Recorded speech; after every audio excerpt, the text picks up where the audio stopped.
जगणं आनंदाचं असावं, जगणं म्हणजे विरक्तीचं आणि वैराग्याचं नाहीये. आणि जगावं कसं असावं, एका नदीसारखं आहे.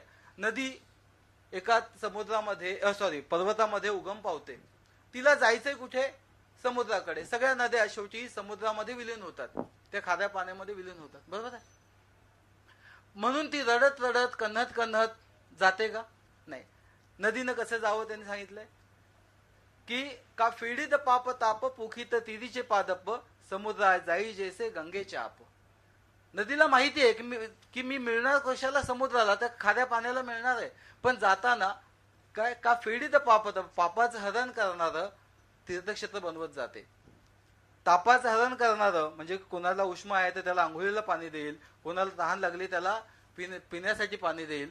का फेडीत पाप ताप पोखीत तिरीचे पादप, तीरावरती जे काही मळे आहेत, जे काही झाडं आहेत, त्या झाडांना पाणी देत, गाळ घेऊन ती जमीन सुपीक करत मग समुद्राला जाऊन ती मिळते.